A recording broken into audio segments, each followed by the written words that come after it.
Bismillahirrahmanirrahim. Assalamualaikum warahmatullahi wabarakatuh.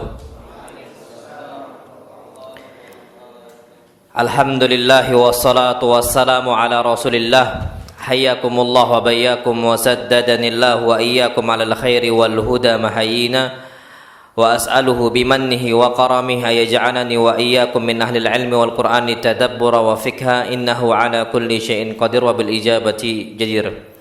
Taib ayyuhal ikhwatul kiram, kita insyaallah subhanahu wa ta'ala akan membahas satu kitab, tapi kutip kecil saja, karena ana rasa kalau tematik terus ana tuh kurang senang sebenarnya, jujur aja.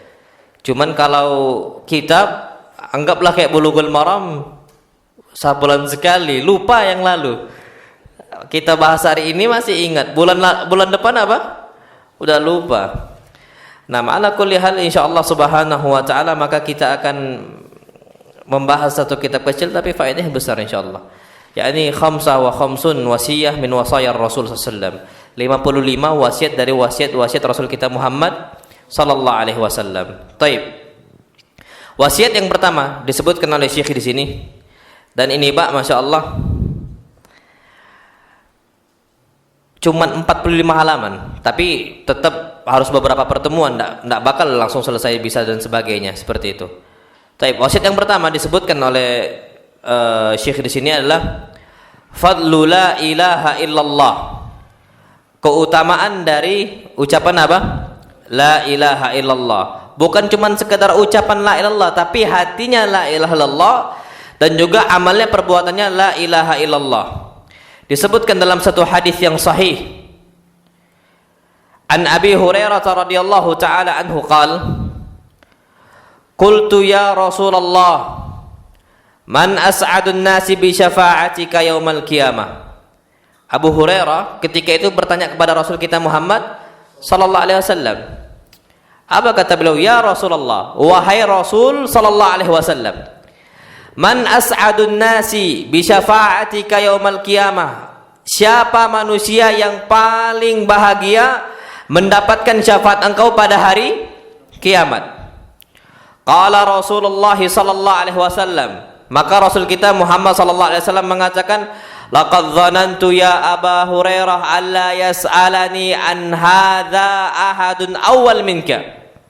Aku udah mengira, wahai Abu Hurairah, bahwasanya tidak ada yang bertanya kepada saya tentang hal ini, tentang orang yang paling bahagia mendapatkan apa? Syafaat Nabi SAW. Aku udah ngira nggak bakal ada yang bertanya tentang hal ini sebelum engkau, satu pun nggak bakal ada. Pasti engkau yang pertama. Zon kuatnya Rasul, yang pertama yang bertanya siapa? Abu Hurairah. Apa kata beliau? Lima ra'aitu min hirsika 'alal hadis. Karena engkau ini semangat untuk mendapatkan hadis. Banyak nanya. Nah, Abu Hurairah ini kelebihannya, mizahnya beliau radhiyallahu taala anhu, itu pengen tahu banyak hadis dari Rasul kita Muhammad sallallahu alaihi wasallam, nanya terus. Makanya Pak, kalau bisa ini kita harus banyak apa? Tanya. Usahakan kalau nggak tahu tanya. Makanya ada beberapa anak itu Pak, anak-anak kecil tuh orangnya kritis. Pokoknya ditanya itu nggak sampai habis gitu loh. Maksudnya kalaupun bisa ditanya lagi gitu loh. Kalau bilang habis ya nggak bakal habis pertanyaannya. Banyak nanya, kritis gitu loh jadi orang. Nah, apa kata beliau?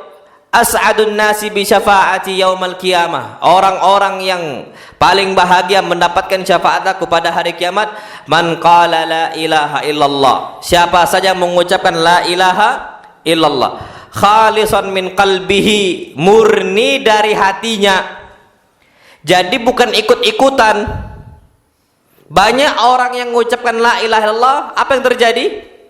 Ikut-ikutan. KTP sama dengan apa? Titik 2 Islam, tapi tidak tahu apa itu Islam, nggak tahu apa itu iman. Banyak sekali lah. Malaikat Jibril datang ke Nabi kita Muhammad SAW meminta apa? Ya bertanya, minta tahu tentang Islam, minta tahu tentang iman sama ihsan. Sampai duduk bermajelis di hadapan Nabi kita Muhammad SAW, nanya akhbirni anil Islam, kasih tahu kepada saya apa itu Islam. Sekarang orang KTP Islam tak tahu Islam. Apa arti Islam, Pak? Kalau antum tanya, Mas, Islam itu apa sih? Sama tetangga ditanya, antum bakal bilang apa? Islam ya Islam. Kan gitu. Banyak orang, apa Islam ya? Dari lahir kita ini Muslim, apa Islam? Ya Islam lah pokoknya, kata dia kayak gitu. Nah, ini banyak orang kondisi seperti itu, Pak. Jadi dia itu bukannya mengucapkan la ilaha illallah gara-gara apa? Murni dari hatinya, bukan, tapi ikut-ikutan. Minimal ikut bapaknya, minimal ikut ibunya. Makanya kadang-kadang orang yang masuk Islam udah lama, dari sejak lahir udah Islam gitu ya, dibandingkan orang dulunya kafir kemudian masuk apa? Islam, kadang-kadang lebih kuat apa? Islamnya? Orang yang baru masuk Islam atau yang udah lama? Yang baru masuk Islam. Kenapa? Karena dia mengucapkan la ilaha illallah murni dari mana? Hatinya. Makanya kita ini harus mengucapkan apa? La ilaha illallah khalisan min qalbihi, murni dari hati. Kita memang cari tahu, bukan ngikut fulan atau allan. Ya kondisi kita, Pak, kebetulan alhamdulillahnya bapak kita Muslim. Kita nggak mau cari tahu. Kebetulan bapak kita Muslim, kita mengatakan apa? Disebutkan alfaina alaihi abaana. Inilah yang kami dapatkan dari bapak-bapak kami. Qadarullah, alhamdulillahnya Muslim. Tapi kadang-kadang Muslim yang mengamalkan adat, yang masih ada tradisi ini, tradisi itu, yang sampai apa? Menyelisih syariat Islam. Ini nggak murni dari apa? Dari hati dia. Makanya, Pak, jangan sampai kita ini la ilaha illallah itu tidak tahu apa sih konsekuensinya. Banyak orang mengatakan la ilaha illallah, tapi apa? Masih nyembah kuburan. La ilaha illallah masih pakai jimat. La ilaha illallah masih pakai apa? Kebal untuk apa? Ya ilmu kebalnya lah gitu kan. Sampai la ilaha illallah tapi masih minum itu. Ada banyak kondisi seperti itu. Mengucapkan la ilaha illallah dijadikan zikir-zikir tapi kesurupan. La ilaha illallah. La ilaha illallah. Kan kayak gitu kan. Sampai ujung-ujung hu kan gitu. Ujung-ujung kesurupan. Dia awalnya mengucapkan la ilaha illallah tapi tidak tahu betul nggak itu la ilaha illallah seperti itu diucapkan, atau cuman ikut-ikutan. Dia murni nggak dari hati dia. Ini kata para ulama yang harus kita ketahui. Nah, orang yang udah mengucapkan la ilaha illallah jadilah Jibril. Apa Jibril? Nanya tentang Islam. Akhbirni anil Islam. Makanya kata Syekh Shalih Al-Fauzan rahimahullah, nggak bisa orang itu intisab kepada Islam tapi nggak tahu apa hakikat Islam. Mustahil. Apa agama engkau? Anak ini Muslim, agama saya Islam. Tapi ditanya apa hakikat Islam? Allahu a'lam bishawab. Pak, ada satu video, Pak, Masya Allah, yang ditanya di Timur Tengah nih, coba baca surat Al-Ikhlas. Al-Ikhlas nggak bisa, Pak. Bukan lagi anak-anak kecil, remaja di Mesir. Sambung surat ini, nggak bisa. Apa rukun Islam? Nggak tahu. Ya Allah, itu di negara mana? Mesir. Indonesia, Pak, coba antum di pinggir jalan tanya, apa rukun Islam? Apa aja rukun Islam, rukun iman? Banyak yang nggak tahu, ataupun salah urutan. Itu banyak. Nah, ini mereka ini cuman sekedar Islamnya Islam, lebihnya nggak mau tahu, nggak murni dari hati. Nah, sedangkan orang yang paling bahagia mendapatkan syafaat Nabi adalah orang-orang yang mengetahui bahwasanya la ilaha illallah harus diucapkan dari hati. Na'am, wallahu alam bishawab. Baik. Kemudian masih wasiat yang pertama, penyempurnaan hadis yang di awal. Ada hadis yang lain, Pak, Masya Allah. Nabi kita Muhammad SAW pernah bersabda, yang diriwayatkan dari Ubadah ibn Samit. Beliau bersabda, Nabi kita Muhammad bersabda, man syahida an la ilaha illallah, barang siapa yang bersaksi bahwasanya tidak ada ilah yang berhak disembah selain Allah. Nah, la ilaha illallah, Pak, sudah Anda sampaikan belum di sini? Artinya apa yang benar?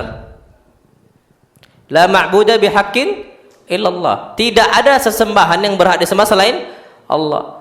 Di negara kita nih, Pak, masih banyak diterjemahkan la ilaha illallah dengan terjemahan apa? Tiada Tuhan selain Allah. Salah bukan nih? Salah. Apa dampak dari kesalahan tadi? Besar, Pak, dampaknya. Kita mengucapkan la ilaha illallah diterjemahkan tidak ada Tuhan selain Allah, itu salah fatal. Kenapa salah fatal? Mana dampaknya? Dari mana dampaknya? Dampaknya, Pak, bukan kecil, besar. Orang-orang kufar Quraisy mengatakan bahwasanya tidak ada Tuhan selain Allah, sama.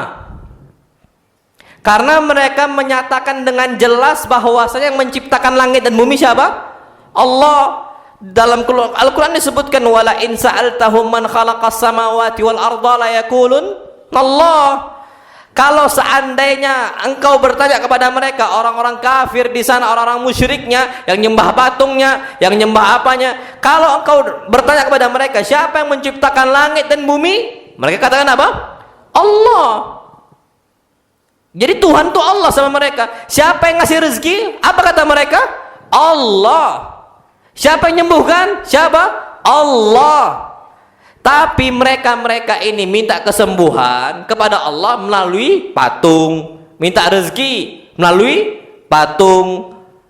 Nah, apa kata mereka? Ma na'buduhum illa liyuqarribuna ilallahi zulfa. Kami tidak menyembah patung ini, bukan kami menyembah dia, aslinya bukan itu. Kami sembah mereka patung-patung ini, tujuannya untuk apa? Mendekatkan kami kepada Allah. Jadi mereka tuh tahu Tuhan itu siapa? Allah. Yang menciptakan langit dan bumi, yang mengasih rezeki, yang menyembuhkan cuman Allah. Cuman kasusnya, kalau diterjemahkan tidak ada Tuhan selain Allah, orang-orang kufar Quraisy juga sama. Ini namanya tauhid rububiyah.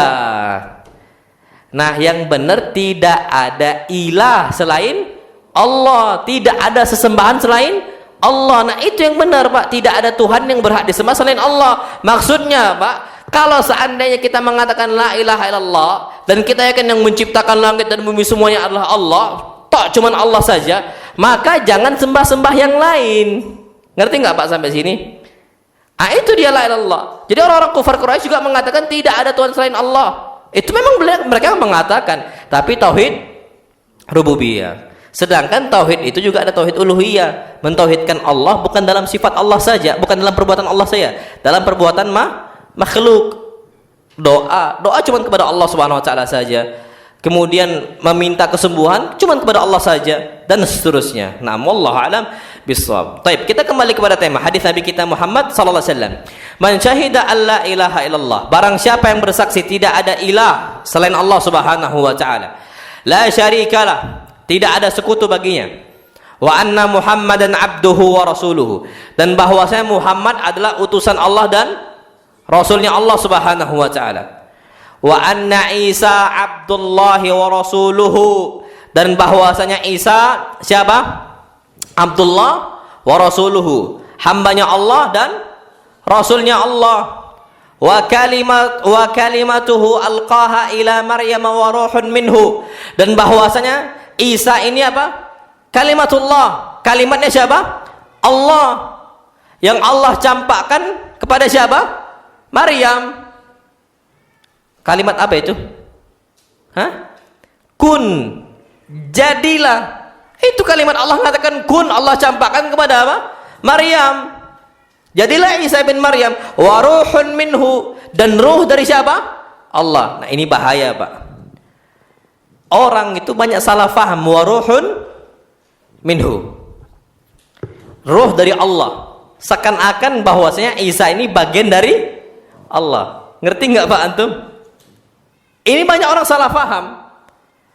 Dan kadang-kadang ada beberapa ustadz itu cuman terjemahin enggak disyarah gitu loh, apa maksudnya dan sebagainya. Orang loh, berarti ruh ini Isa ini ruh dari siapa? Allah. Ya berarti satu kesatuan lah. Kan kayak gitu. Ini salah faham, Pak. Maksudnya waruhun minhu, ruh dari Allah, ruh yang Allah ciptakan gitu. Kenapa? Allah firmankan dalam Al-Qur'an Karim, wa sakhkhara lakum, Allah menundukkan langit-langit dan bumi untuk kalian, jami'an minhu, semuanya dari Allah. Kan sama, ruhun minhu, ruh dari Allah. Langit dan bumi juga dari apa? Allah. Apakah langit itu dari Allah? Maksudnya satu kesatuan sama Allah? Jawabannya apa? Tidak, nggak ada yang mengatakan itu. Sama Isa juga sama. Maksudnya langit dan bumi diciptakan oleh siapa? Allah. Ini Pak dipelajari dalam ilmu mantik. Ilmu mantik itu ya filsafat orang-orang, kan banyak orang-orang filsafat Pak gunakan kalimat ini. Kita bantah. Dan ini dibantah oleh para ulama. Nah, bahwasanya itu bukan satu kesatuan antara Isa dengan Allah SWT. Tapi artinya bahwasanya ruhnya Isa diciptakan oleh siapa? Allah. Ruh dari Allah, maksudnya ruh yang diciptakan dari Allah, bukan Allah ambil kemudian apa dikasih untuk Isa, bukan itu. Sama juga tadi, apakah bumi dari tubuh Allah, zatnya Allah ditarik kemudian apa? Kan nggak ada yang mengatakan itu, sampai orang-orang kafir pun nggak ada yang mengatakan itu. Berbeda, nggak ada apa. Makanya di sini kita perlu ketahui, minhu itu artinya diciptakan oleh siapa? Allah, asalnya dari Allah Subhanahu wa taala. Taib wal jannata haqqun, dan bahwasanya surga itu adalah kebenaran. Siapa yang bersaksi bahwasanya surga itu benar adanya? Wan nar haqqun, dan neraka apa? Benar adanya. Pak, Masya Allah. Para ulama Pak mengatakan orang-orang ini banyak bersaksi surga itu benar, ada surga. Wan nar haqqun, dan neraka memang ada, memang betul-betul ada. Tapi Pak, Masya Allah, perbuatan mereka seakan-akan mengingkari apa? Keyakinan mereka. Perbuatannya Pak seakan-akan nggak ada surga. Perbuatan mereka seakan-akan nggak ada neraka. Nah, ini terjadi Pak. Mereka mengatakan wal jannatu haqqun, surga ini memang betul ada. Tapi sholat malas. Nggak, seakan-akan surga tak ada. Sedekah malas, puasa malas, semuanya ibadah malas, nuntut ilmu malas, seakan-akan surga tak ada sama dia. Dia yakini dengan lisannya Pak, tapi perbuatannya seakan-akan apa? Mengingkari. Wan nar haqqun, kata dia, dan bahwasanya neraka ini memang betul-betul ada, tapi perbuatannya seakan-akan mengingkari adanya neraka. Buktinya apa?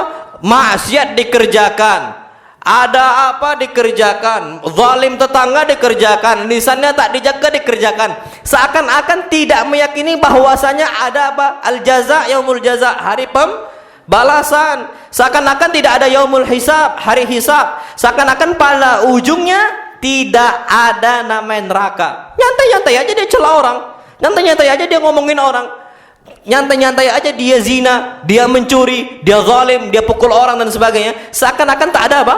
Neraka. Makanya di sini Pak, man syahida annal jannata haq wan nar haq, siapa yang bersaksi bahwa surga itu memang betul ada dan neraka memang betul ada, harusnya dia sesuai dengan apa? Amalnya. Kalau berbeda, apa namanya?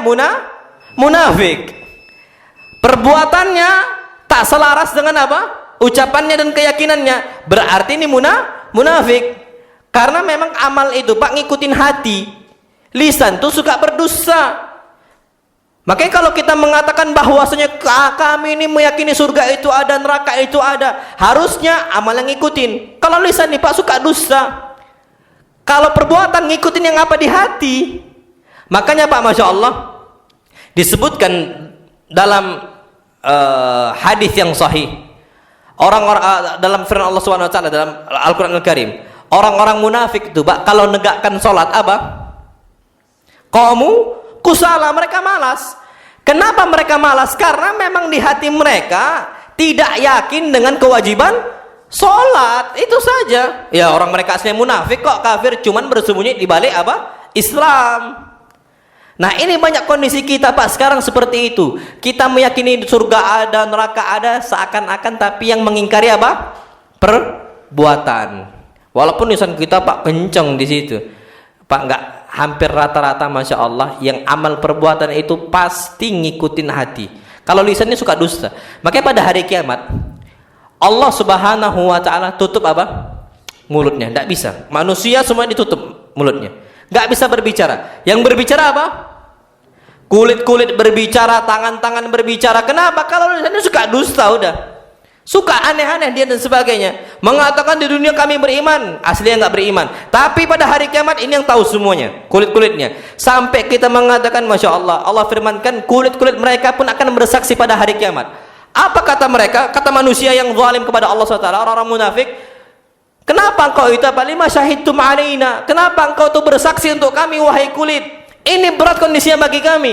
Apa kata kulit? Qalu antaqanallahu alladhi antaqa kulla syai. Yang buat kami berbicara ini siapa? Allah. Kulit-kulit ini Pak ngomong, kami nggak bisa ngapa-ngapain, kami ini dibuat bicara oleh siapa? Allah Subhanahu wa taala. Ya Allah gitu loh. Alladzi antaqa kulla syai', yang Allah mampu membuat semua makhluk berbicara. Batu Pak bisa nggak berbicara? Bisa kalau dengan izin Allah lah berbicara Pak.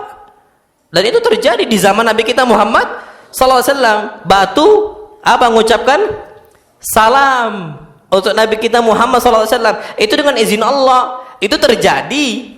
Nah, apalagi pada hari kiamat. Nah, ala kulli hal Pak, kalau kita memang bersaksi bahwasanya surga adalah hak dan neraka adalah hak, jangan ingkari dengan amal kita. Harusnya amal kita selaras, nyambung, sinkron. Nggak apa, bukan disconnect gitu loh. Yang lisannya kemana, amalnya kemana. Nah, itu yang perlu kita perhatikan. Taib, apa kata beliau? Kalau dia bersaksi bahwasanya tidak ada ilah yang berhak disembah selain Allah, tidak ada Tuhan yang berhak disembah selain Allah, dan bahwasanya Muhammad adalah utusan Allah, dan dia itu bersaksi bahwasanya Isa adalah hamba Allah dan Rasulnya, dan juga apa, wa kalimatu alqaha ila Maryam, dan kalimat Allah yang Allah campakkan kepada Maryam, dan ruh yang Allah ciptakan dari Allah Subhanahu wa taala. Maksudnya ini ruh ini datang dari Allah Subhanahu wa taala. Dan dia bersaksi bahwa neraka itu ada dan surga itu ada. Apa balasannya? Adkhalahu Allahul jannah ala ma kana minal amal. Maka Allah akan memasukkan dia ke dalam surga. Ala ma kana minal amal, sesuai amal dia. Dia mengucapkan la ilaha illallah, masuk surga, derajatnya, tingkatannya tergantung amalnya. Kalau sholatnya biasa-biasa saja, maka derajatnya juga apa? Biasa-biasa saja. Tapi kalau amalnya Masya Allah ikhlas, kemudian banyak amalnya dan sebagainya, tidak ada dimasuki riya dan sebagainya, maka semakin tinggi derajatnya di mana? Di surga Allah SWT, sesuai dengan amalnya. Sesuai dengan amalnya. Apa kata Nabi tambahan riwayat yang lain? Min abwabil jannati tsamaniyah ayyuha sya.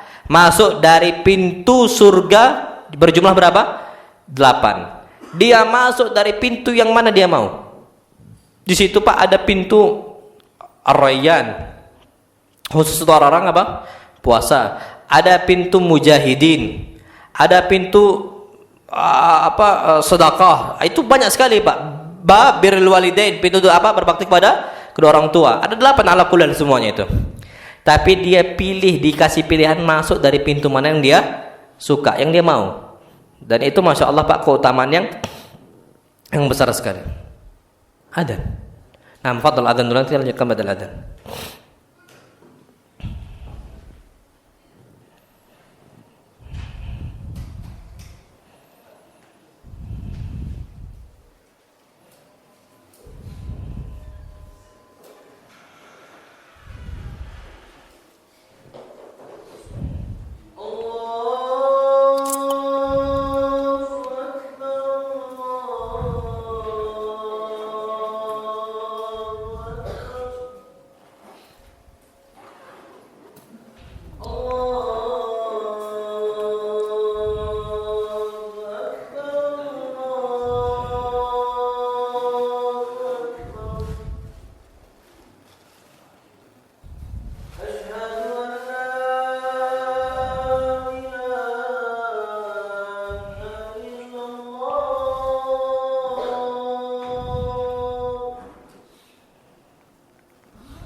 Allahu akbar, Allahu akbar.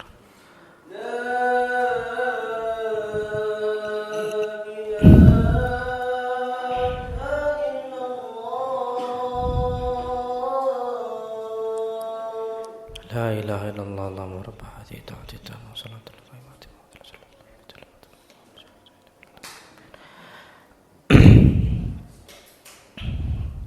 Baik.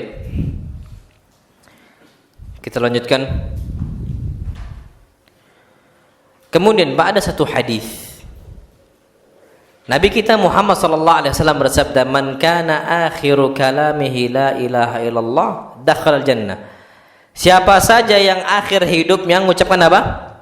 La ilaha illallah, dakhala jannah, pasti masuk surga. Cuman masalahnya Pak, kita ini banyak kondisi kaum muslimin meninggal tanpa mengucapkan apa? La ilaha illallah. Wallahi banyak sekali. Pak, kita ini punya tetangga yang dah meninggal, ditalkinkan la ilaha illallah, enggak nyambung sama dia. Kenapa? Karena orang itu akan dimudahkan mengucapkan la ilaha illallah sesuai perbuatannya di dunia.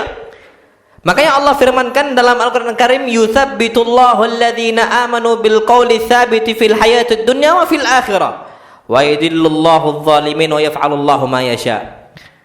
Sesungguhnya Allah Subhanahu wa taala akan menguatkan, mengokohkan lisan-lisan orang yang beriman di dunia dan akhirat kalau amalnya itu bagus. Di dunia sebelum dia meninggal dimudahkan mengucapkan apa? La ilaha illallah. Tapi apa? Wa yudhillullahu adh-dhalimin. Allah jadikan orang-orang zalim susah mengucapkan apa? La ilaha illallah. Wa yaf'alullahu ma yasha. Allah berbuat sebagaimana yang Allah mau. Jadi Pak ditahan, Masya Allah. Fir'aun sebelum meninggal Pak di akhir hayatnya mau mengucapkan apa? La ilaha illallah. Hadisnya riwayat Imam Ahmad. Tapi Pak disusahkan sama Allah. Disumpel sama siapa? Jibril. Disumpel, dimasukkan apa? Pasir-pasir lautan dimasukkan. Disumpel mulutnya. Tidak bisa mengucapkan la ilaha illallah. Fir'aun itu memang udah susah Pak. Pun kalau terucap la ilaha illallah bukan murni dari hati dia. Tapi apa? Mengharapkan selamat dari neraka padahal nggak mengimani bahwasanya Allah adalah Rabb dia. Karena dia di dunia Pak mengatakan ana rabbukumul a'la. Saya ini Tuhan kalian yang paling tinggi. Pun kalau dia di akhir hayat yang mengucapkan la ilaha illallah, tetap dia akan kalau selamat Pak akan zalim. Makanya di sini Pak enggak semua orang Allah kasih kemudahan untuk mengucapkan la ilaha illallah. Kita ada tetangga, kita mungkin ada keluarga yang udah meninggal, ditalkinkan sampai Nabi katakan lakinu mautakum la ilaha illallah. Talkinkan orang yang hendak meninggal di antara kalian ucapan apa? La ilaha illallah. Di Timur Tengah Pak, Masya Allah ada seseorang ditalkinkan la ilaha illallah, mau meninggal, pemuda. Ya, jadi kena penyakit isyq, rindu sama wanita yang bukan mahram dia, dan cinta itu cinta berlebihan sampai haram. Dikatakan la ilaha illallah, ucapkanlah la ilaha illallah. Apa kata dia? Aina fulanah bintu fulan. Mana si fulanah bintu fulan? Aku mau lihat dia, bawa dia. Keluarga kaget. La ilaha illallah dulu diucapkan. Qul la ilaha illallah. Apa kata dia? La fulanah bintu fulan. Enggak. Mana fulanah bintu fulan? Itu terus yang diucapkan dia. Dan ini syekh yang bercerita sampai akhirnya apa? Meninggal. Makanya apa kata para ulama? Disebutkan oleh para ulama, yamutul mar'u ala ma 'asha 'alaihi. Seseorang tuh bakal meninggal sesuai perbuatan dia di dunia. Sukanya main judi, meninggalnya apa? Main judi biasa gitu. Pak, ada nggak orang-orang meninggal di karaoke? Ada masuk YouTube itu Pak, Masya Allah. Ada orang meninggal lagi nyanyi, joget-joget dia meninggal di situ. Ada orang meninggal sedang masrahiyah, drama dan sebagainya, meninggal mati di situ, mati di tempat Pak, Masya Allah. Kenapa yang nggak ngikutin ajaran Nabi kita Muhammad SAW? Allah jadikan dia ini mati sesuai kehidupan dia, bagaimana kebiasaan dia hidup. Ini banyak. Dan sebaliknya Pak, Masya Allah, banyak orang meninggal sedang baca Al-Quran. Banyak orang meninggal sedang kajian. Banyak apa? Banyak orang meninggal sedang sujud. Banyak orang meninggal sedang sholat, langsung lagi berdiri tiba-tiba jatuh. Dan yang baru Pak, Masya Allah, seorang ibu-ibu perempuan dari Jakarta, videonya kan ada kan, meninggal sedang apa? Baca Al-Quran. Masya Allah Pak, itu kebiasaannya baca Quran mungkin di rumah dia. Dan ini yang katakan para ulama, yamutul mar'u ala ma 'asha 'alaihi. Seseorang tuh bakal mati, bakal meninggal sesuai amal dia. banyak juga apa orang meninggal gara-gara ketika apa? Zina. Karena kebiasaan dia di dunia ngapain? Zina. Wallahi banyak sekali, Pak. Ada orang meninggal habis minum khamr. Minum khamr mabuk, dia naik mobil kecelakaan mati. Banyak sekali, Pak. Hati-hati kondisi kita. Ustaz Armena Halim Naro meninggal lagi ngapain? Baca buku. Berarti beliau hobi apa? Ngumpulin buku, baca buku. Beliau hobi, Pak. Beliau ini Masya Allah nggak ada uang jajan di Madinah. Ini cerita kawan-kawannya. Beliau gunakan uang itu, Pak, untuk apa? Untuk uminya, untuk keluarga dia, untuk bapak dan ibunya di Riau sana, dan beliau habiskan itu ya untuk abah dan umahnya, untuk umi dan abiknya, dan juga apa? Untuk kita. Itu saja.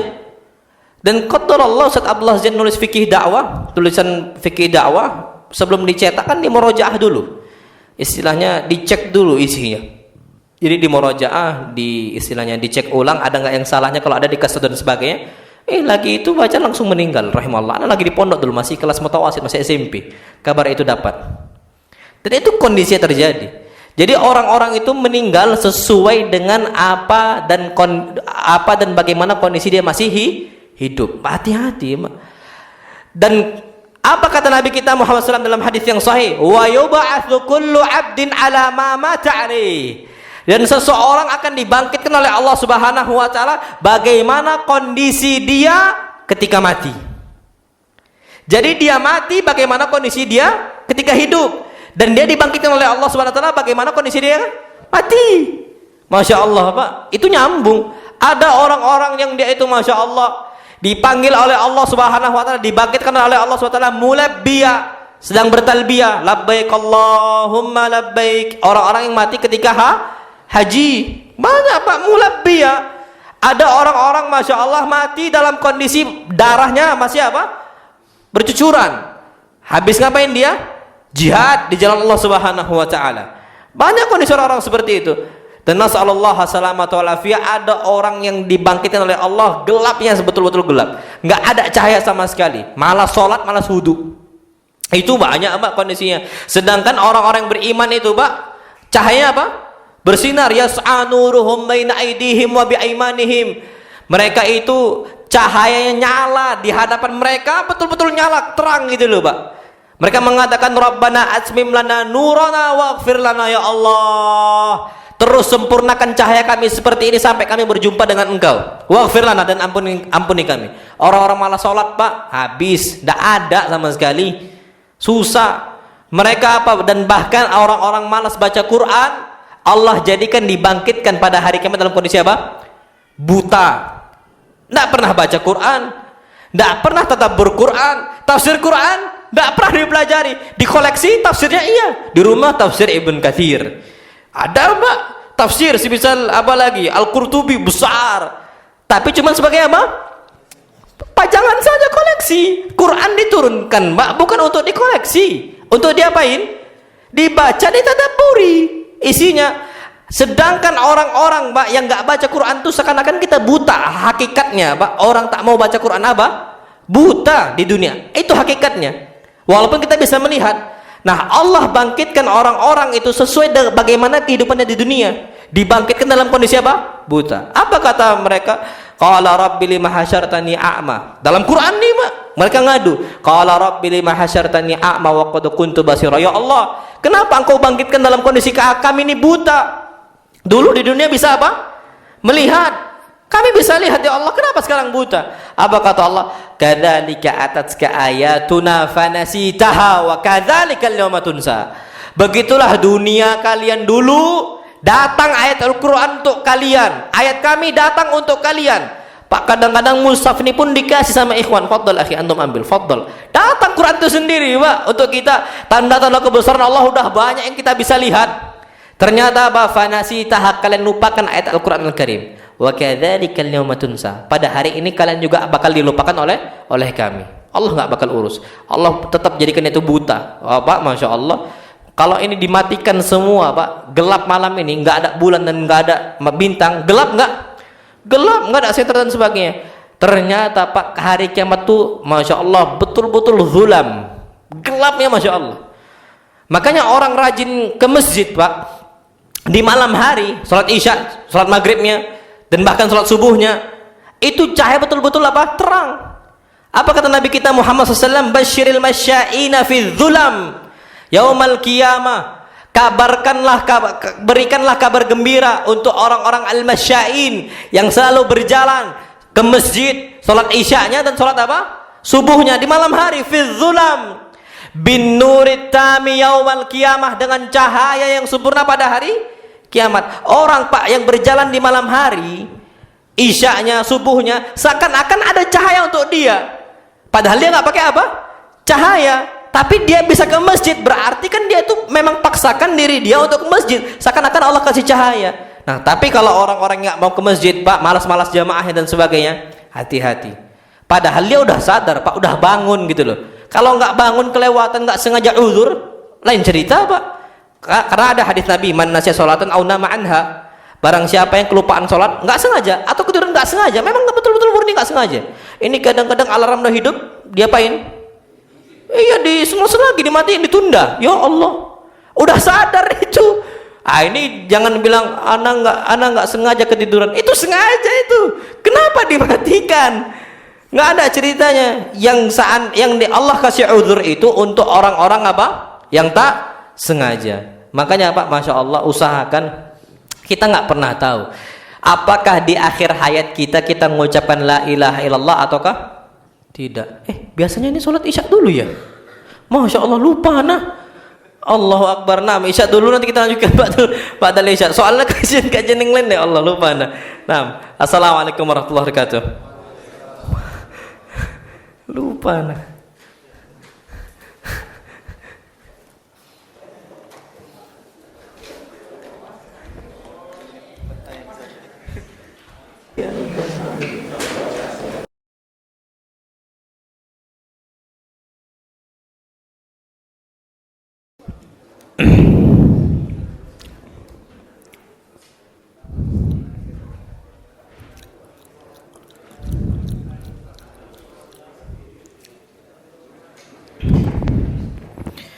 Taib.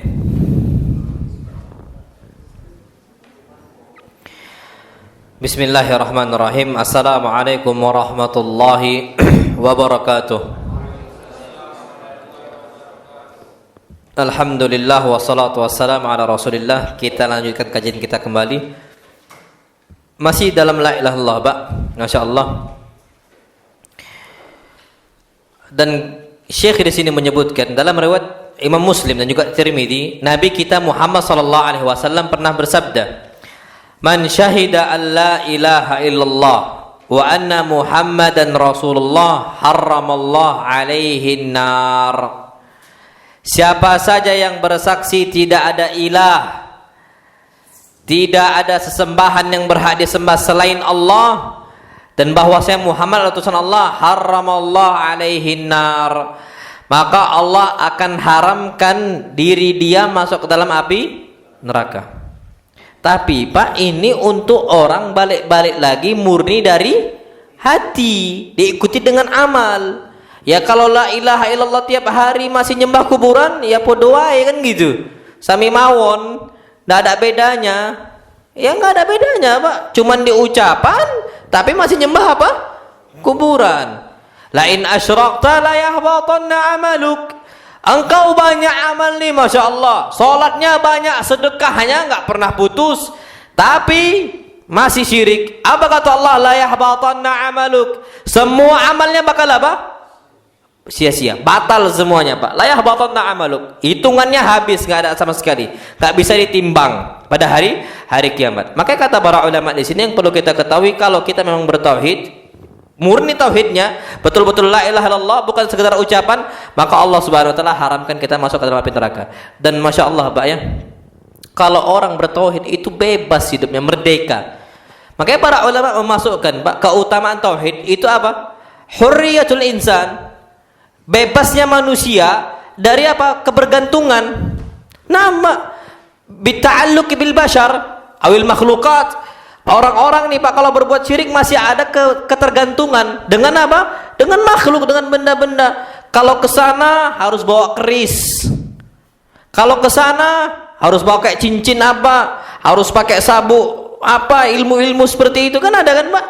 Bawaannya nggak berani saja kalau berangkat ke sana tanpa bawa apa-apa, tanpa bawa jimatnya lah istilahnya.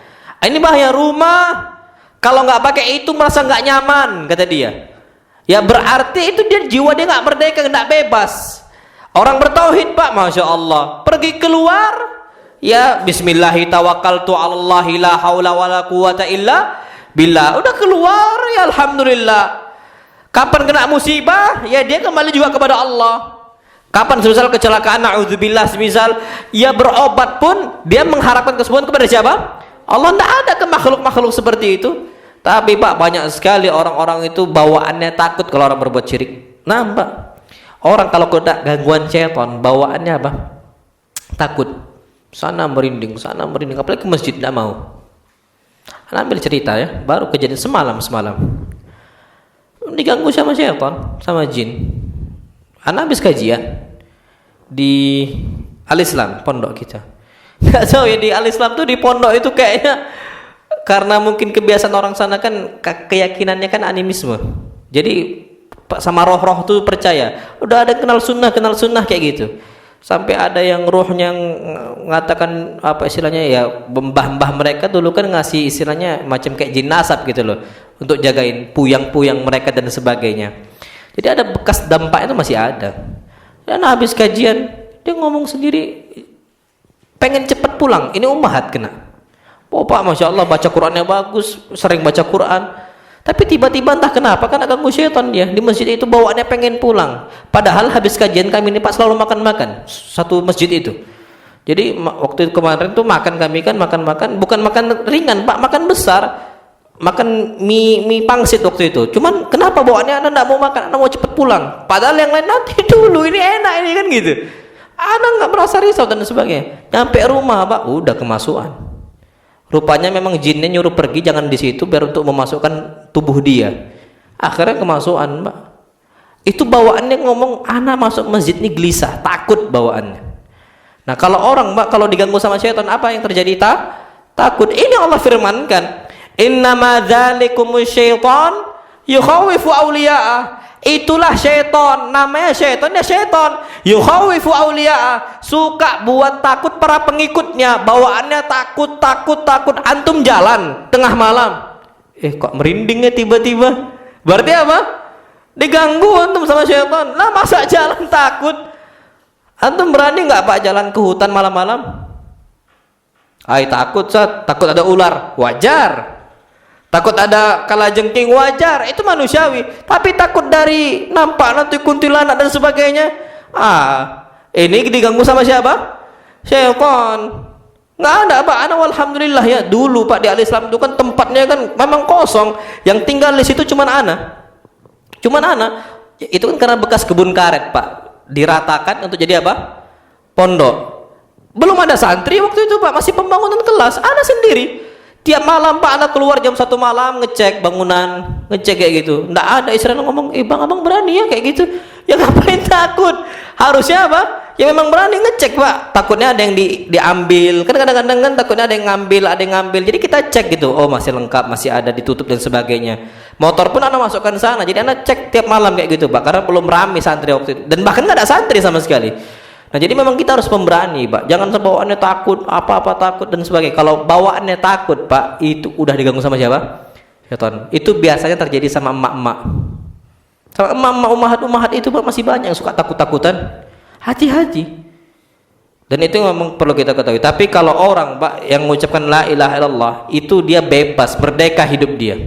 Dia cuma terikat dengan siapa? Allah Subhanahu wa taala. Nah, Pak enak sekali hidup kayak gitu.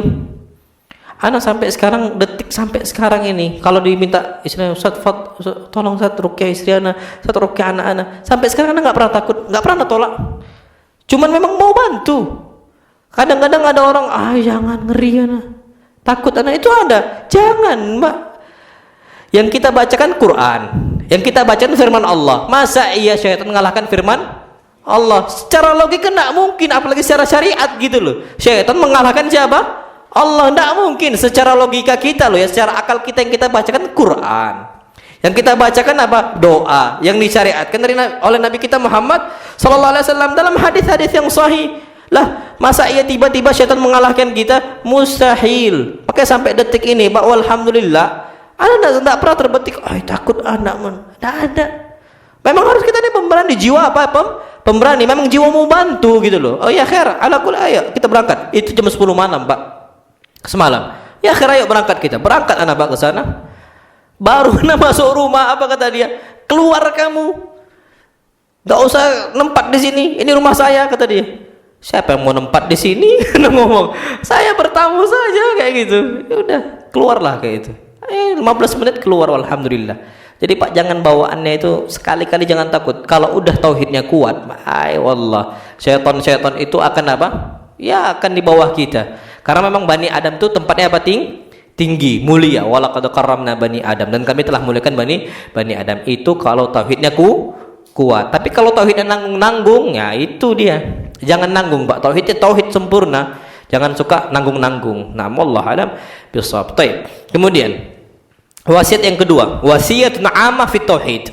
Wasiat secara umum dalam urusan tauhid agar kita menjadi tauhidnya tauhid yang kuat. Ini dia. Biar tauhidnya tauhid apa? Kuat, yang enggak takut-takutan dan sebagainya. Ibnu Abbas mengatakan, kuntu khalfan Nabi sallallahu alaihi wasallam yauma. Aku pernah di belakang Nabi kita Muhammad sallallahu alaihi wasallam, dibonceng di belakang Nabi kita Muhammad sallallahu alaihi wasallam pada satu hari.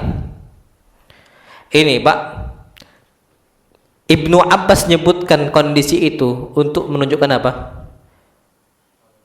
Tawadhu'nya Nabi kita Muhammad SAW.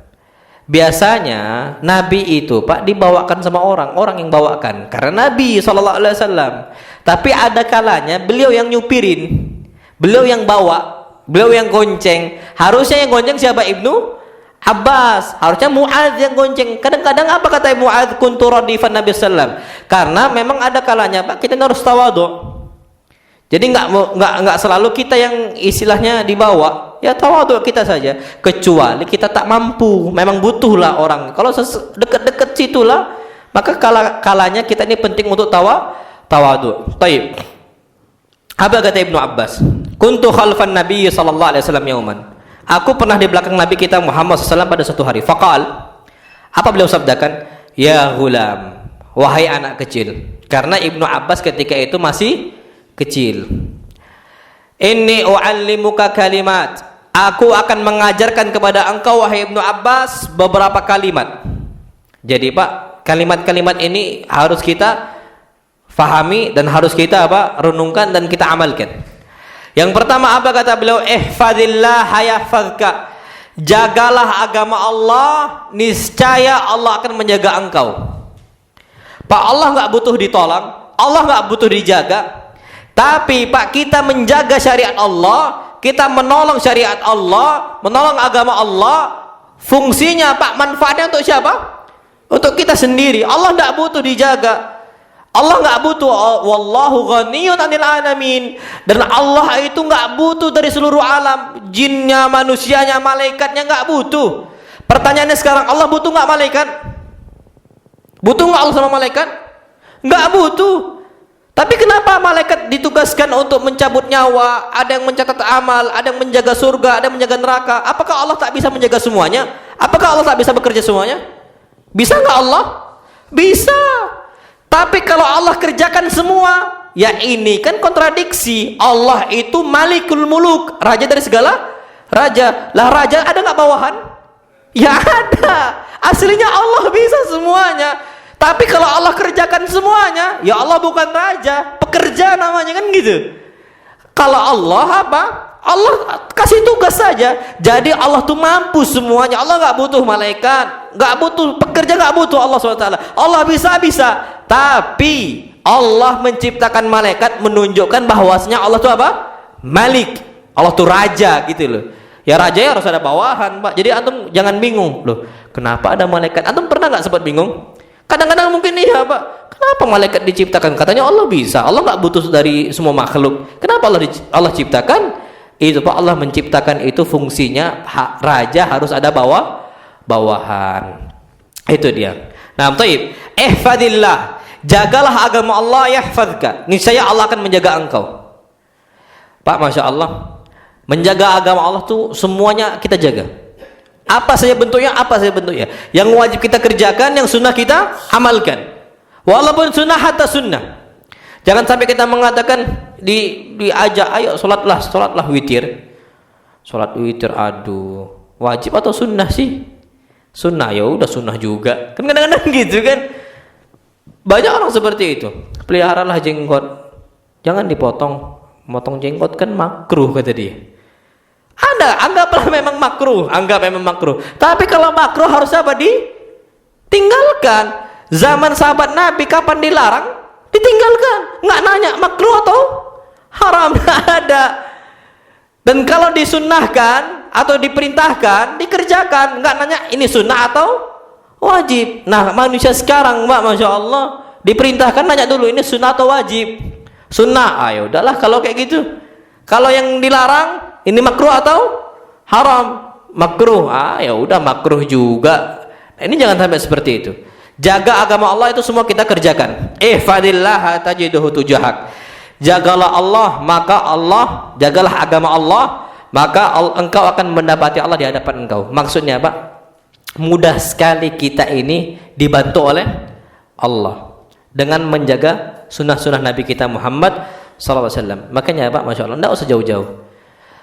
Antum lihat kondisi ustadz, biasanya kondisi mereka ini banyak murungnya, hidupnya banyak sulitnya, atau banyak mudahnya? Ustadz, banyak ustadz sekarang. Banyak susah atau banyak murungnya? Mereka ini lebih banyak murung atau senang ya? Senang. Padahal kondisinya jangan dikira ustadz tak susah juga. Sama-sama apa? Susah. Lah BBM naik, jangan dikira BBM untuk ustadz apa tidak? Naik. Sama semua. Yang lain demo, ustadznya enggak. Ya minta aja tolong sama Allah SWT ditambahkan apa? Rezeki. Ada semisal harga cabai naik, emang dikira ustadznya nggak naik harga cabai? Naik juga bukan? Naik juga, sama kondisinya. Tapi kenapa kok adem-adem aja mereka? Allah yang bantu. Ihfadillah tajiduhu tujahak. Jaga agama Allah. Nah, asatidah kita nih Pak biasanya kuat menjaga syariat Nabi kita Muhammad sallallahu alaihi wasallam. Makanya dapat istilahnya gampang saja hidup itu. Susah-susah tapi nggak dianggap beban gitu loh. Ya udah, ada aja solusinya dari Allah Subhanahu wa taala. Kalau lagi dirundung kesulitan, malah sholat. Kalau kita Pak gerutu-gerutu, banting barang apa dan sebagainya. Tapi kalau Nabi kita Muhammad SAW kena masalah, ngapain beliau? Sholat. Idza hazabahu amrun shalla, kata Hudzaifah. Nabi kalau kena masalah ngapain? Sholat. Itu ustaz-ustaz kita Pak, ya Allah kok susah hidupnya, rezeki ini lagi susah, ya bismillah lah, minta tolong sama Allah, berdoa dan sholat. Hidupnya kok adem-adem aja, tidak ada gerutu-gerutu Pak. Tapi yang orang luar sana, orang-orang awam, Masya Allah, ayo kita demo lawan pemerintah zalim dan sebagainya, hancur Pak. Sampai di mana beberapa tempat banyak yang hancur. Kebijakan pemerintah ini menyusahkan rakyat, hancur semua Pak. Halte bus hancur, roda-roda ban juga dibakar di mana-mana, bangunan hancur juga, macet di mana-mana. Tapi Pak, Masya Allah, banyak asatidah itu kenapa bisa hidupnya gampang-gampang saja, banyak solusi dan sebagainya? Karena ihfadillah tajiduhu tujahak. Jagalah agama Allah, niscaya engkau dapatin Allah di hadapan engkau. Maksudnya mudah pertolongan datang untuk kita dari Allah Subhanahu wa taala. Baik. Idza sa'alta fas'alillah. Jika engkau minta pertolongan, minta sama siapa? Allah. Apapun kondisinya, urusan dunia dan urusan akhirat, minta sama Allah. Kita Pak, kalau seandainya kena sebuah penyakit, kita mintanya kesembuhan sama siapa? Allah, jangan sama dokter. Dokter nggak bisa nyembuhkan Pak. Antum datang ke dokter, antum ngomong, dok sembuhkan saya, syirik Pak. Syirik. Karena dokter nggak bisa nyembuhkan. Tapi dok obatin saya. Obat ini sebab, syifa, kesembuhan apa? Hasil. Dokter nggak bisa nyembuhkan, tapi dokter bisa ngobati. Antum datang ke dokter, dok sembuhkan saya, syirik Pak. Kalau antum mengatakan, oh enggak Ustaz, maksud anda tuh ya obatin maksudnya. Iya, tapi syirik kecil. Tapi kalau antum meyakini kesembuhan datang dari dokter, syirik apa? besar. Dia syirik lisan saja, di hati dia mengatakan bahwasanya Allah yang menyembuhkan. Itu tetap nggak boleh.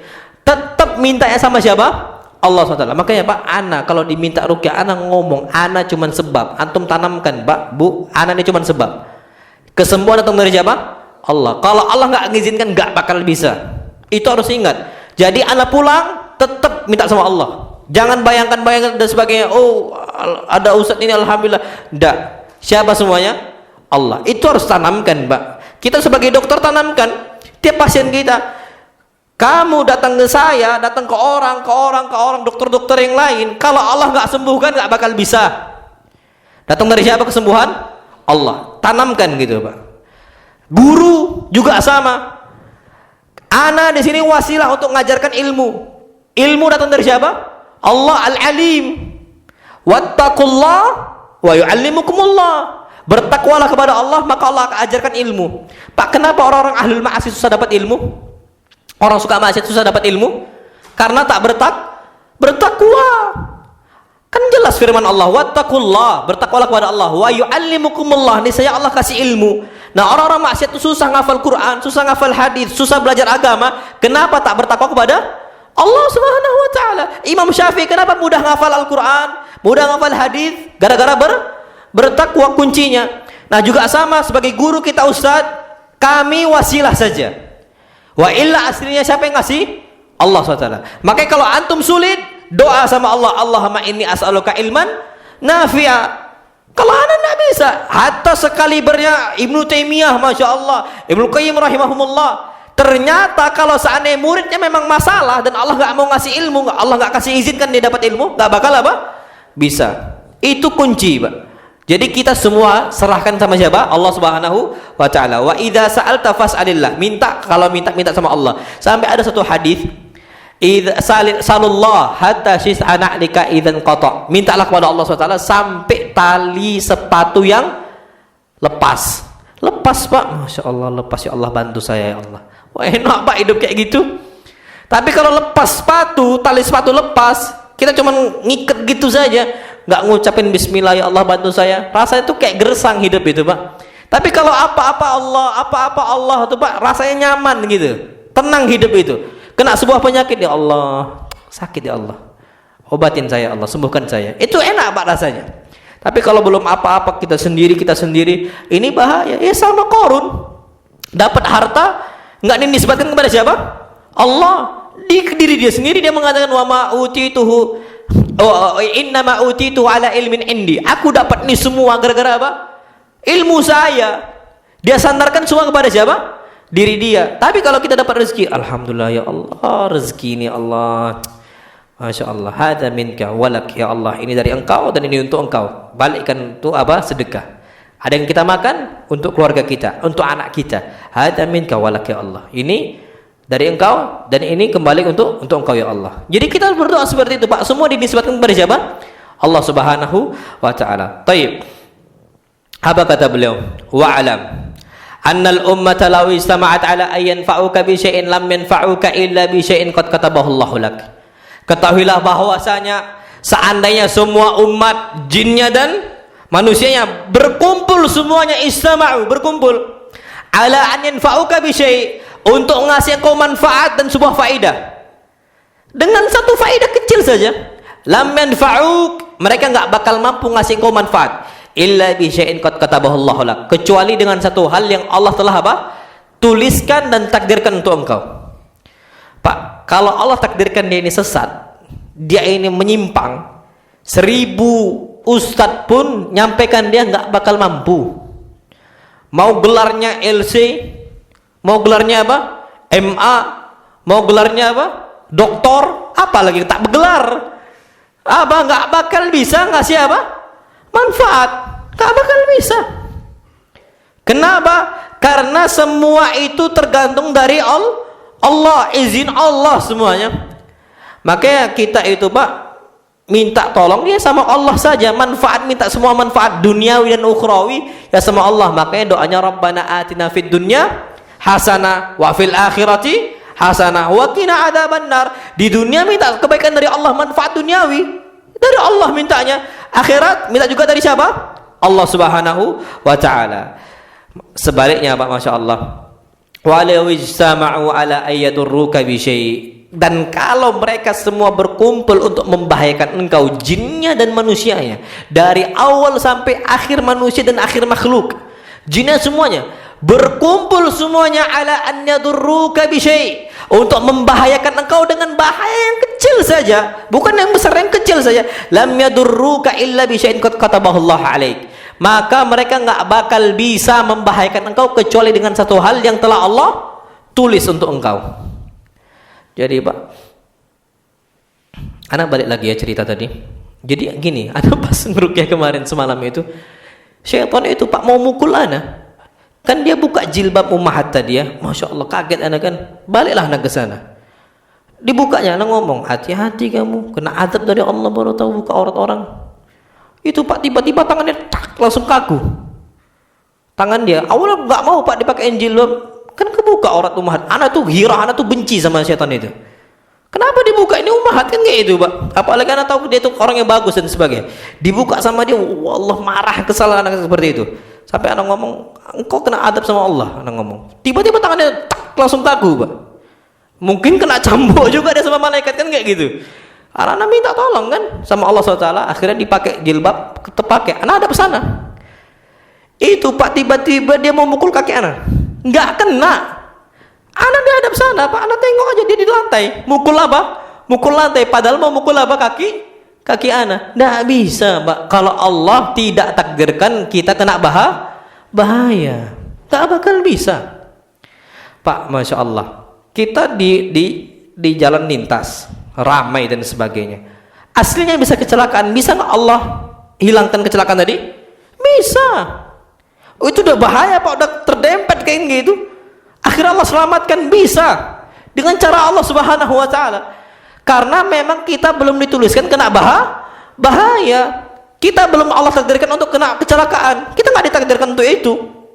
Itu yang perlu kita ketahui. Jadi Pak, kita itu minta perlindungan sama siapa? Allah. Karena cuma Allah yang bisa nolak apa? Bahaya. Karena kita kena bahaya itu Pak, kalau Allah izinkan, illa bisyai'in qad katabahu Allah 'alaik, kalau Allah izinkan, Allah tuliskan untuk kita. Kalau Allah nggak tuliskan, Allah nggak izinkan Pak, nggak bakal bisa kena. Nah, orang salah minta perlindungan ke dukun, minta perlindungan ke jimat, minta perlindungan ke syaitan, nyembelih ini nyembelih itu, ya bahaya. Bukan makin berani, bukan makin sehat, makin sakit. Allah firmankan dalam surah Al-Jin, wa annahu kana rijalun minal insi ya'udzuna birijalin minal jinni fazaduhum rahaqa. Ada manusia-manusia minta tolong sama siapa? Jin. Fazaduhum rahaqa, yang ada tambah takut, tambah sengsara mereka. Yang minta kesembuhan dari jin tambah sakit. Banyak Pak, Masya Allah. Kita ini bukan, udah banyak Pak riwayat-riwayat yang kita ruqyah. Yang awalnya minta sehat Pak, minta kekebalan, malah takut. Pakai ilmu kebal, malah apa? Takut. Minta kaya dengan syaitan, malah apa? Miskin. Fazaduhum rahaqa, sebaliknya Pak, malah Allah kasih sebaliknya. Bukan Allah sempurnakan urusan dia.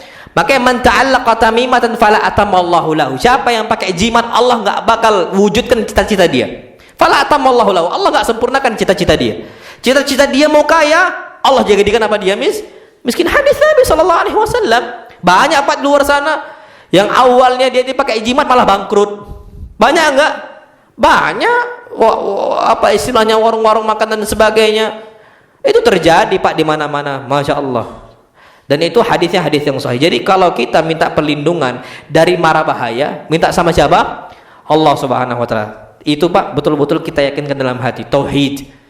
Jadi Pak, kita ini seakan-akan singa gitu loh, di hadapan semua makhluk kita ini singa, asadus sunnah gitu loh, singa di atas sunnah. Jangan bawaannya takut aja apa-apa sama makhluk, lah, sama Allah SWT. Antum ada masalah, ceritanya pertama ke siapa?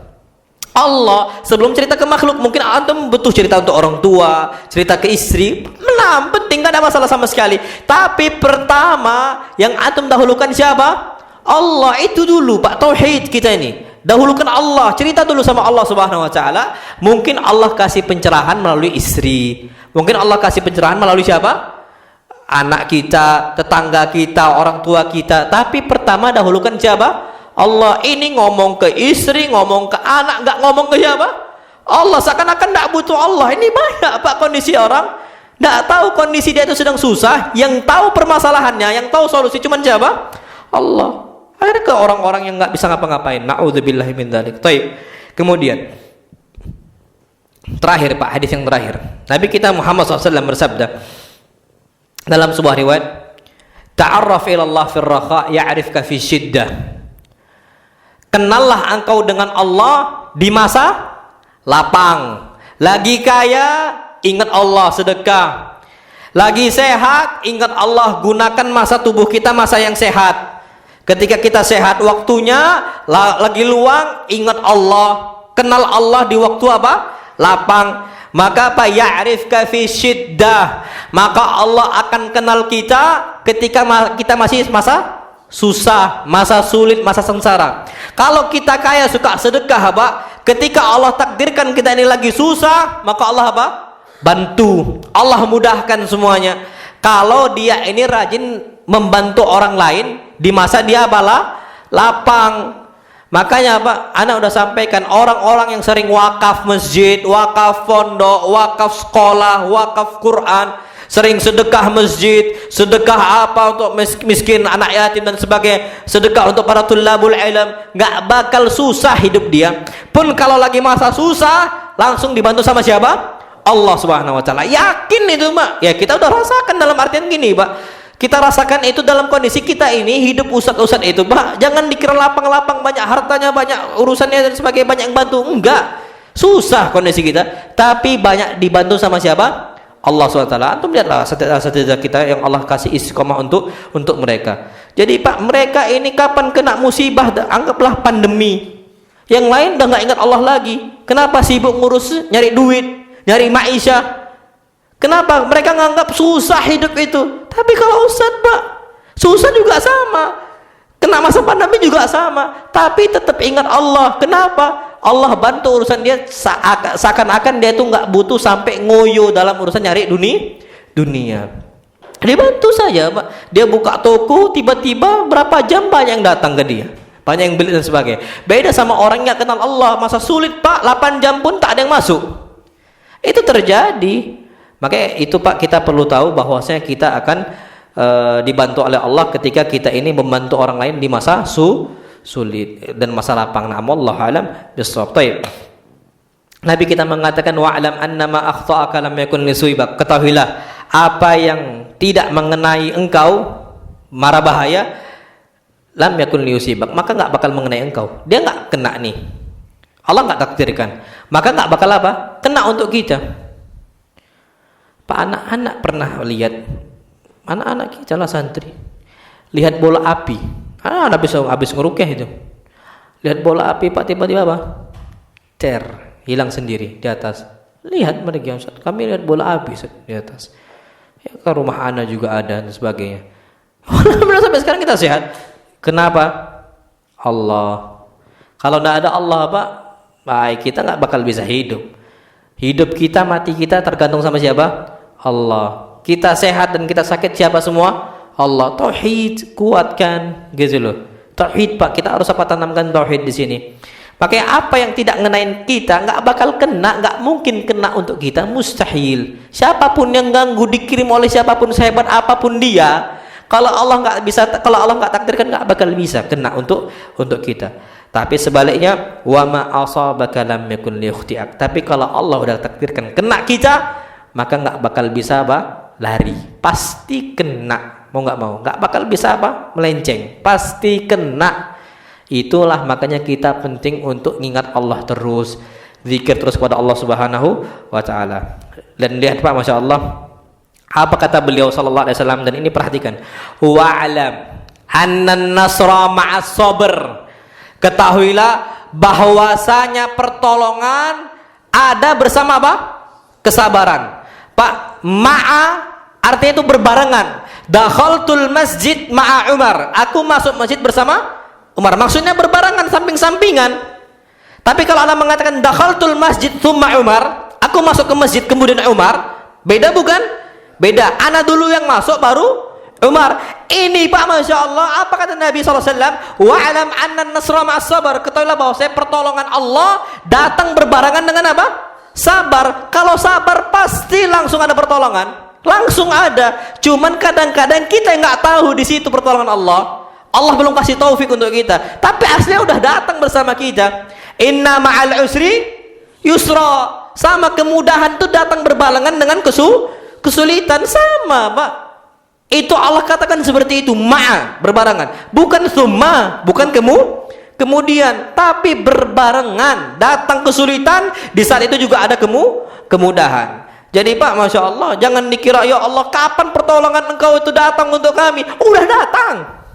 Kan orang-orang para sahabat mengatakan mata nasrullah, kapan pertolongan Allah datang? Padahal udah datang. Apa kata Allah? Inna nasrullahi qarib. Pertolongan Allah sudah dekat datang. Cuman mereka belum dikasih taufik untuk apa? Mendapatkan pertolongan Allah Subhanahu wa taala. Wa annal faraja ma'al karbi, dan bahwasanya istilahnya kelepasan dari sebuah musibah bala itu ada ketika bala itu datang. Kesulitan itu apa? Datang. Wa anna ma'al usri yusra, dan bahwasanya kemudahan itu datang bersama apa? Kesulitan, kesusahan. Antum Pak susah ngafal, di saat itu sebenarnya antum juga dimudahkan untuk ngafal. Cuman nggak tahu metodenya gimana mudah ngafal. Itu saja.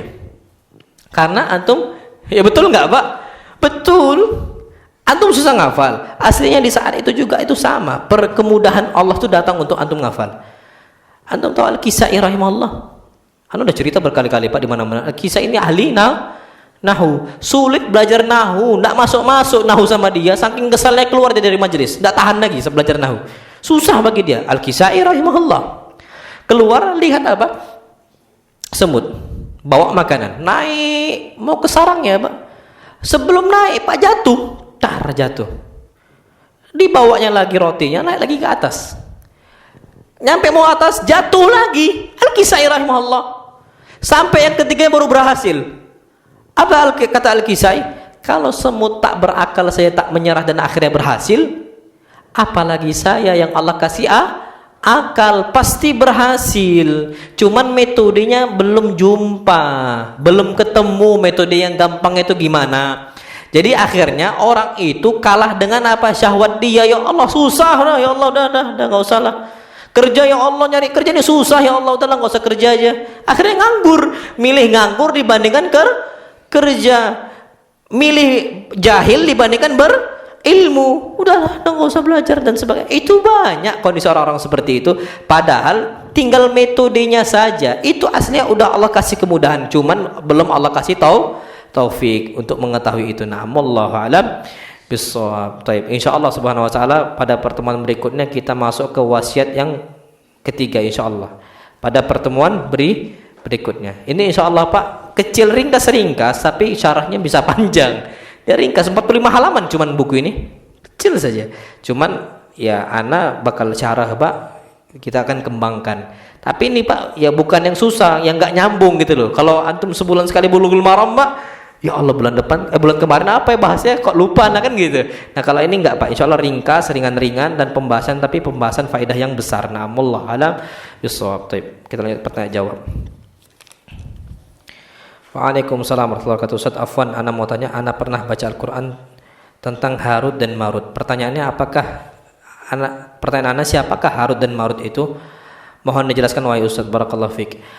Harut dan Marut, ada yang mengatakan mereka ini dari apa? Malaikat. Tidak benar. Ada beberapa ulama tafsir mengatakan Harut dan Marut apa? Malaikat. Sedangkan malaikat ini tidak mungkin ngajar sihir. Tidak mungkin.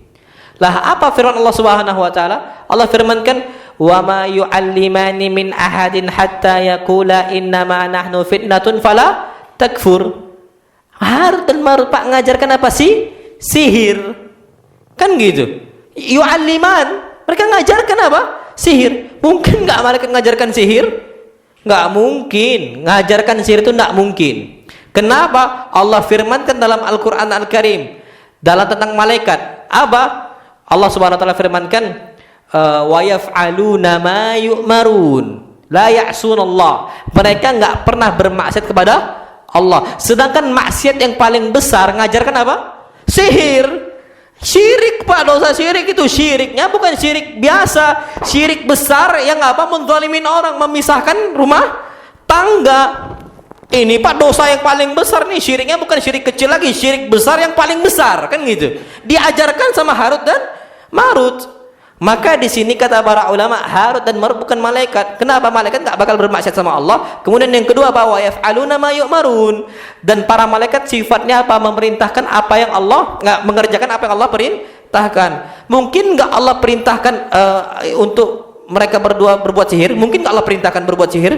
Enggak mungkin. Allah enggak bakal mungkin memerintahkan satu hal yang maksiat.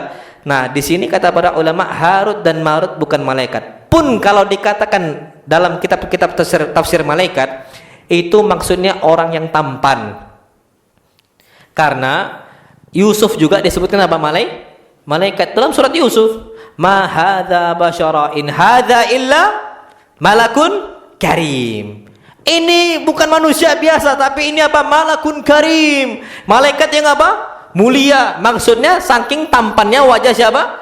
Yusuf. Wallahu alam, Harut dan Marut juga seperti itu, tapi dia zalim. Tapi sebelum mengajarkan kezaliman tadi, Harut dan Marut mengatakan apa? Innama nahnu fitnah. Kami ini ujian untuk kalian semua. Fala takfur. Jangan kalian apa?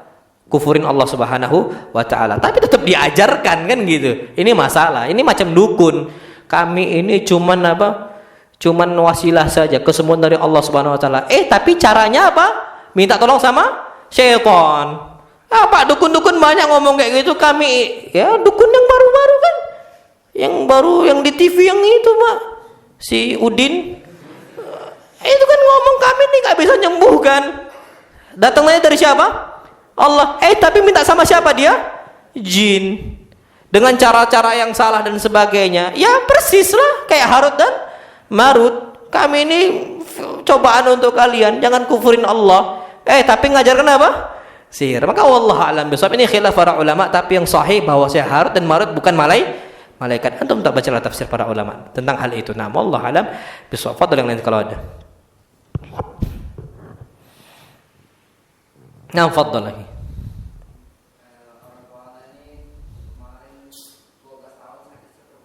Nah.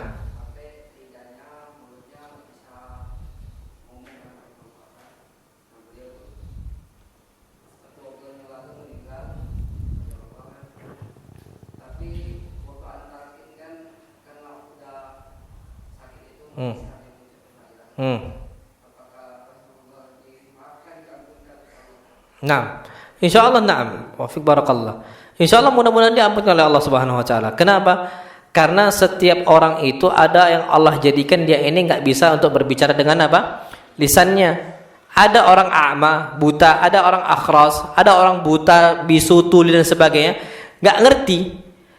Thayyib, orang-orang seperti itu Pak yang nggak bisa sholat dengan lisannya, maka dia sholat dengan apa? Hatinya. Dia nggak bisa mengucapkan, memang nggak bisa dia mengucapkan, dia nggak tahu.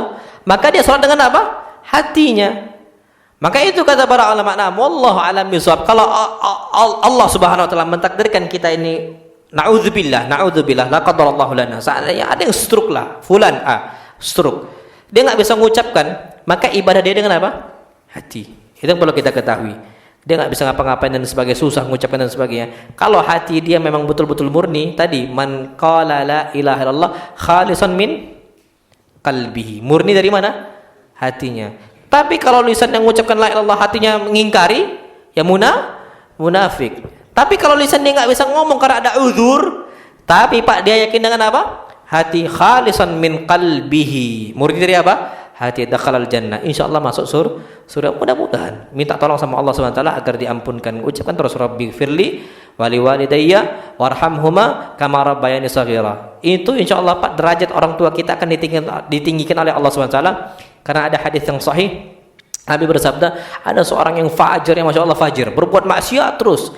Tiba-tiba Allah kasih dia itu derajat yang tinggi, kedudukan yang tinggi di hari kiamat. Di mana? Di surga. Apa kata dia? Ya Rabbi, anna li hada. Ya Allah, gimana aku dapat ini semua dengan derajat yang tinggi seperti ini? Apa kata Allah? Bistighfari waladika lak. Karena anak engkau istighfar minta ampun untuk siapa? Untuk engkau. Mengucapkan apa? Rabbi firli waliwalidayya warhamhuma kama rabbayani shaghira. Allah ampunkan, dapat derajat tinggi. Nah, insyaallah maafu, dan Allah kasih apa? Maafkan untuk orang tua kita. Nah, wallahu alam bisawab. Seperti itu. Fadlan, silakan. Habis? Baik, insyaallah kita lanjutkan pada pertemuan berikutnya. Kurang lebihnya ana mohon maaf. Wassallallahu nabiyana Muhammad subhanakallahumma wa bihamdika asyhadu an la ilaha illa anta astaghfiruka wa atubu ilaik. Assalamualaikum warahmatullahi wabarakatuh.